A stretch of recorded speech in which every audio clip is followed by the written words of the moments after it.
Hello world, welcome back to Raise Your RC. It's time to do another review video. Today I'm going to be reviewing the TLR 22 5.0. It's raining quite a bit here in California, so you may hear a little background noise. Apologize for that, but when it's raining hard like this, it's a good time to do some videos, so I'm shooting one about the TLR. So the TLR 22 5.0 comes in 3 different flavors.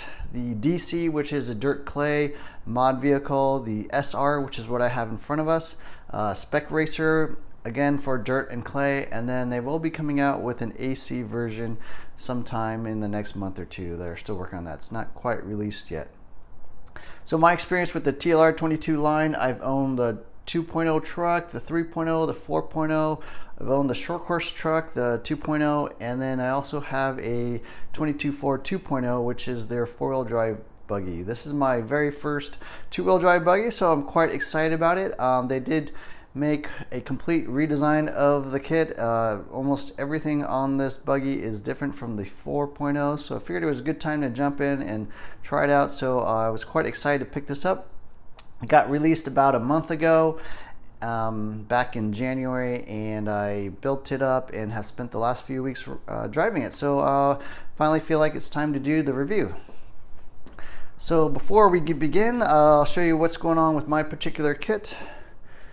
These are the wheels going to pop off, running J-Concepts Octagons, which work pretty well.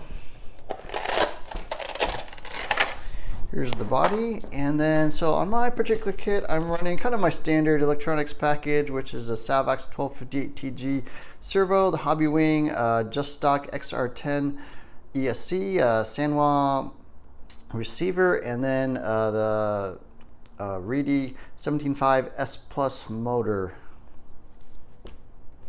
So that's what we have there. So the 5.0 I'm going to review in a bunch of different categories as usual. So I'm going to rate them from 1 to 5 stars.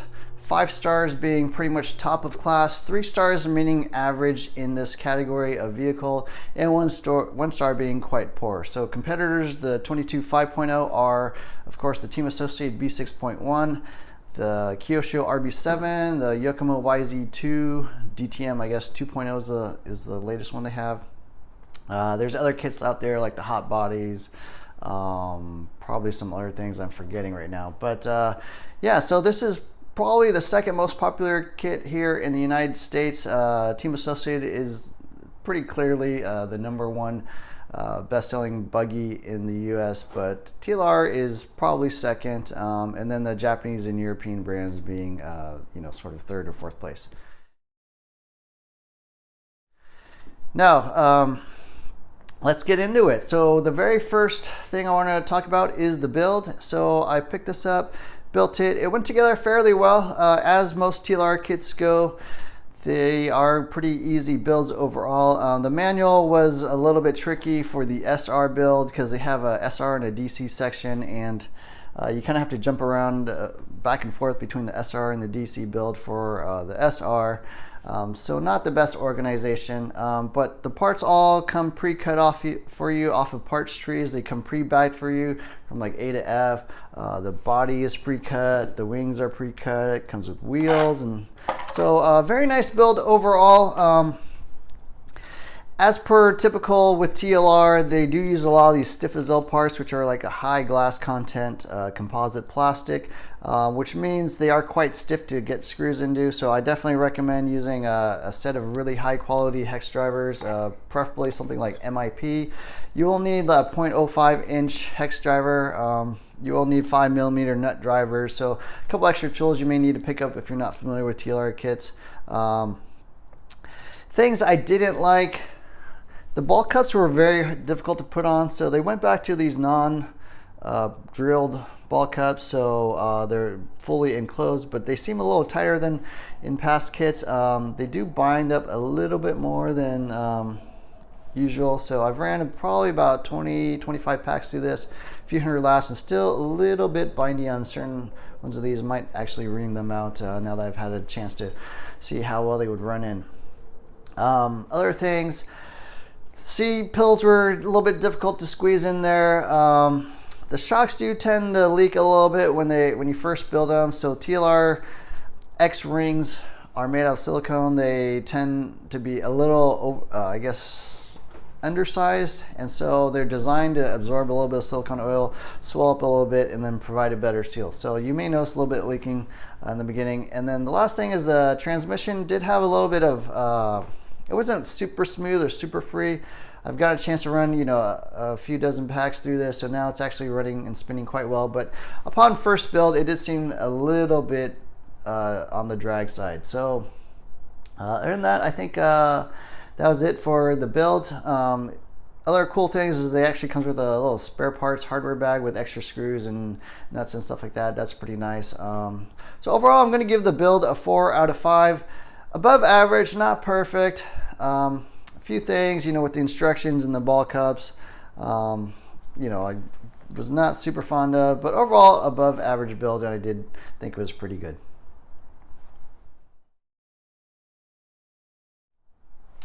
Okay, the next category is the design, and as I mentioned, the 5.0 is basically a complete redesign from the 4.0. So I'll just kind of go through the buggy real quick. It's got aluminum axles, which I believe can be spaced out 1 millimeter or so, a slightly adjustment. VLA arms, which means variable length adjustment arms. They did basically redesign the whole front end, so the spindles, caster blocks, this front camber block has now an integrated sway bar mount, I believe. Shocks are completely new. I think the arms went to a Stifazone material, as well as the shock tower. This front bulkhead is completely different. Front wing, obviously, now included in the kit. I think this is the first kit I'm aware of that has the front wing. Maybe the YZ2 does as well. Bell cranks have been completely redesigned for more accurate Ackerman. They did move the servo back, it seems like a few millimeters as compared to the 4.0s. Chassis is completely different, frame rails are completely different, battery mount system is completely different. So this is the first time I've seen this, but they basically are using these like elastic bands to hold down the batteries instead of a traditional plastic battery strap. It's toolless. It was kind of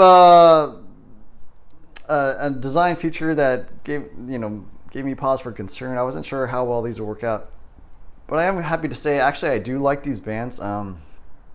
In general, I think they are a little bit easier, more convenient to use than previous battery strap types.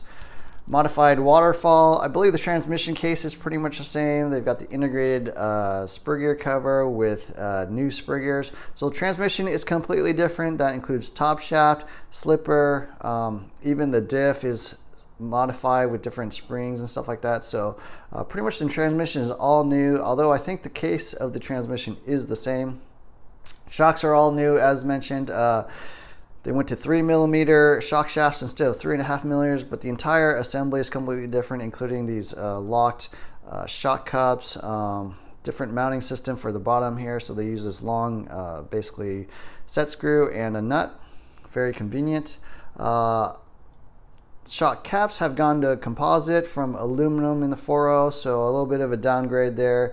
And then on the rear end, the rear arms have been modified slightly to give you a little clearance here, but I think the rest of the rear end is the same. The camber block, the hinge pins, and all that kind of stuff. Shock tower, I believe, is the same. Maybe went to Stifazone material, but otherwise pretty much the same. So pretty much a complete redesign. You definitely would not want to try to buy a 4.0 and upgrade it to a 5.0. You'd be better off by selling your 4.0 and buying a 5.0. Things I like about the design, a lot of adjustments. They went to more adjustments in the transmission, so they have more adjustments in the diff height. They have adjustable idler gear. Now they have more tunability with the spur gear. Even now they have you can get down to like a 69 tooth spur, whereas previously you could not. Battery strap system is nice. Things I would have liked to see, they don't have the split transmission like the Team Associated B6.1 does, so maintenance is a little bit more difficult. They also do not have a layback option, just lay down and stand up. So in terms of my actual buggy, I'm running pretty much kit parts except for this brass C-block. As you can see, I find with the lay down, you pretty much need to run the brass C-block. With the lay back on the Team Associated, you actually don't need to run that anymore in my opinion. You get enough rear traction, but with the laydown, your motor and everything is slightly further by a few more millimeters, and you don't have quite as much weight over the rear wheels.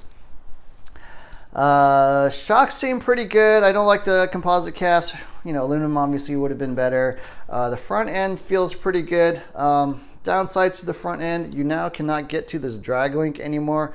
So if you're popping out the servo, it is a little bit difficult to get that drag link back on. There's less spacing there.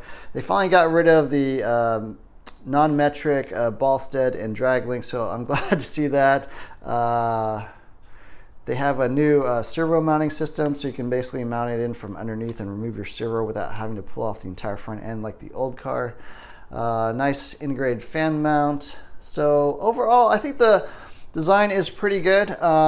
Is it best in class? I don't think so. I think having things like the split transmission and layback transmission would have been nice. It is pretty good overall, but I think they missed the boat a little bit with some of those features. I mean, there are some nice things. I do like the battery strap. I do like the adjustable VLR.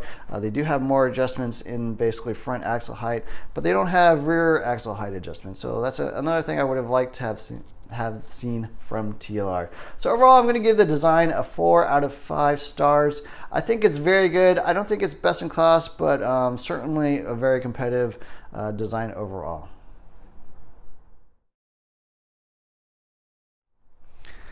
Okay, the next category is performance, and this is what everyone wants to know. How does it drive? So things they did with the 4.0, I think, were to address the steering and traction. They went to the completely revised bell crank system. For those of you that don't know, basically the previous bell cranks were an adaptation on the original 1.0 and 2.0, which used a sliding bell crank system. They had to fit basically that old style bell cranks into there, which I think had some compromises with the way it drove. But now they've finally completely redone the bell crank system to give more precise and accurate acumen. I think the steering is quite smooth out of the box, so I'm going to talk about performance with regards to the kit setup, and then what I'm actually running, which is the Frank Root setup. I think it's quite a bit better for indoor clay.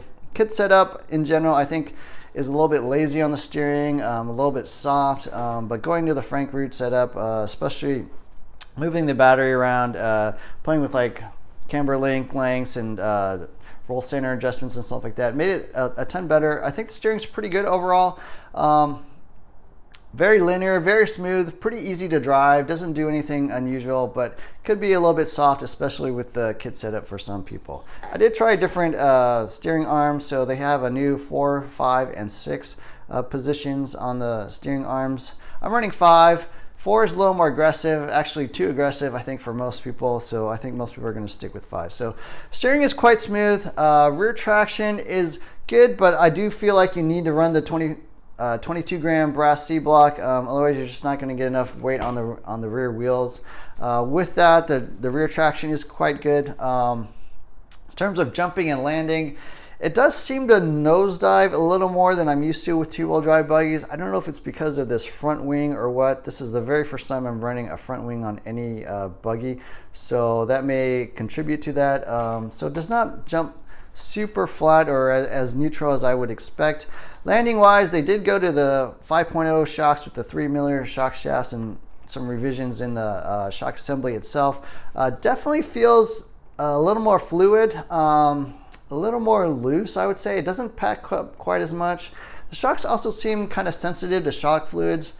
I'm running somewhere between 27.5 and 25 weight low C oil. I've been kind of going back and forth between those two, trying to figure out which one feels a little better. The 27.5 lands a little better, packs a little bit more, doesn't slap quite as much. But the 25 weight oil, I feel like, has a little more rear traction, but there does seem to be a big difference. I'm not sure if it's just because there's more volume of fluid in those shocks or what, but it's more sensitive to shock oils than I was expecting, or I feel I on previous 22s. So overall, the performance is quite good. As compared to something like the B6.1, it's hard to compare because I've had the B6.1 for basically 3 years, you know, from the B6 to the latest. I've had a lot of development time on that kit. My particular B6.1, I feel it drives completely dialed, super, you know, perfect for my driving style. This one I'm still working on setup. I definitely would give the Frank Root setup sheet a try if you haven't already. It'll get you most of the way there, but I think there's still a little bit here and there I might need to adjust to get more performance out of this. So I'm going to give performance a 4-star rating. It's good. Is it perfect? No. Things I kind of noticed in the way it drives, definitely there's more flex with this buggy. It's actually heavier than my B6.1, but it feels lighter. It's really weird. I can't quite explain that, but it just seems a little more loose or flexy, a little lighter on its feet, but not quite as stable, maybe not quite as much traction as well. So that's why I'm giving it a 4-star rating. Very good, but I think there's still some work to be done to get this thing perfect.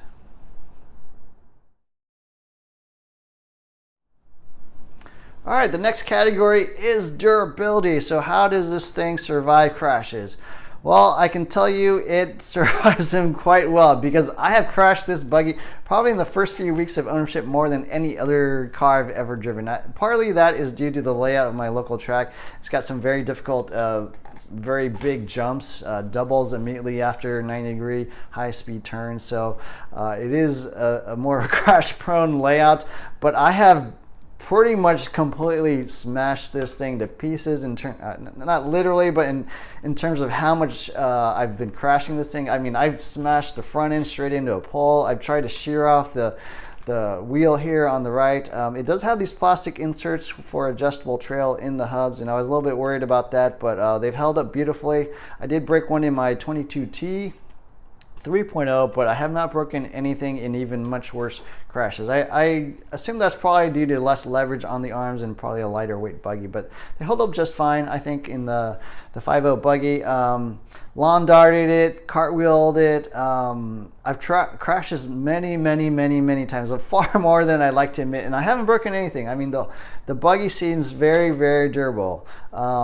It's lightweight, so that does definitely contribute to its durability, but pretty much nothing on this thing has broken. Even the front wings and stuff look very durable. I mean, concerning how much crashing I've done to this thing, the front wing looks, you know, pretty much brand new. There's no cracks or anything. So I would say the durability is pretty much top of class. I give it 5 stars. I was worried about wear here in the back, maybe especially in this back section, which is only about 1 or 1.5 millimeters thick, but it never actually really rubs there. It just rubs here on the thicker part of the chassis. So the 2mm chassis seems fine.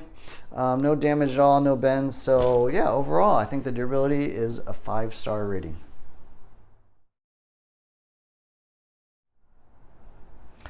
Okay, the next category is maintenance. And the 22 is not a bad buggy to work on, but you know, problems I found with this buggy is that they really just not have kept up with the competition. As I mentioned, there's no split transmission, so to remove the diff, you basically have to unbolt like everything underneath, take off the wing, the shock tower, the shocks, even the bolts for this front brace, and remove that thing. And then you got to tear apart the transmission, which is another, I don't know, 5 screws or so. So transmission is difficult to get to. Other things I noticed with the SR in particular is you cannot use that handy dandy TLR diff tool to adjust the diff, which something I was a little bit surprised about. This is my first SR kit, and so, you know, I would have thought they would have had designed that as well, but you can't do that. Again, with the ball cups, they went back to these closed ball cup style. The previous version had holes, so you could actually get a hex driver onto your ball studs without having to remove the links, but they got rid of that. I think a lot of people were having problems with these things popping off or basically breaking and stuff, so they decided they just were going to go back to the old style ones. So overall maintenance, things I like. Battery strap thing is nice. It's nice to finally be able to pull out the servo without having to remove the whole front end. But overall, I do feel like maintenance on this is a little bit more difficult than other buggies out there. And so I'm actually going to give it a below average rating. I'm going to give it a 2-star rating in the maintenance department. They do, I think, need to figure out something about the ball cups, figure out its split transmission. You know, overall, I think they haven't quite kept pace in that category. So maintenance, 2 stars. All right, the next category is support, and here in the United States, TLR is a very well supported company, probably second after Team Associate. You can definitely find setup sheets. As I mentioned, I'm running the Frank route setup, very, very helpful. You can find team drivers usually at your local track. They've got team drivers all over the country. You can call up Horizon Hobby, get a lot of help there. You know, if you have problems with parts and stuff, it's pretty easy to get parts. Occasionally parts go out of supply, but overall, it's not too bad. So support-wise, I'm going to give it an above average rating. I'm going to give it 4 stars. I think it's pretty good and one of the stronger points of TLR.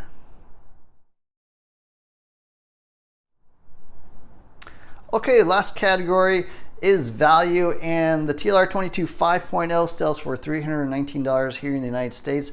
That is the absolute lowest of all of the major competitors. So the Team Associate, I think, is $329. Yokomo is something like $419. Kyosho is somewhere around $369. So pretty much every other major brand here in the United States is more. I mean, I can't really think of anything cheaper that is at this level of quality. In terms of value in the actual kit, so pre-cut parts all the way around, pre-cut wing, pre-cut bodies, includes wheels, very nice. Most kits do not come with wheels. A lot of aluminum parts, nicely machined internals on the shocks, including pistons, shock spacers, etc.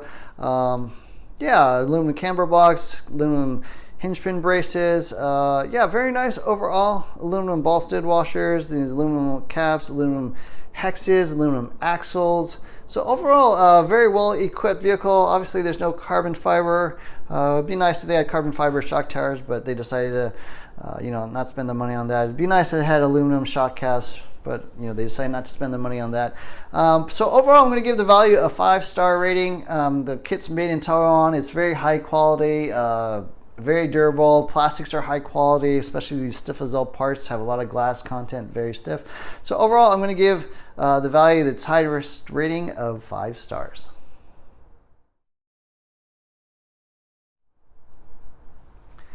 So that's my review of the TLR 22 5.0 SR. My final thoughts on the kit. I think it's a really good kit. I'm definitely going to keep it.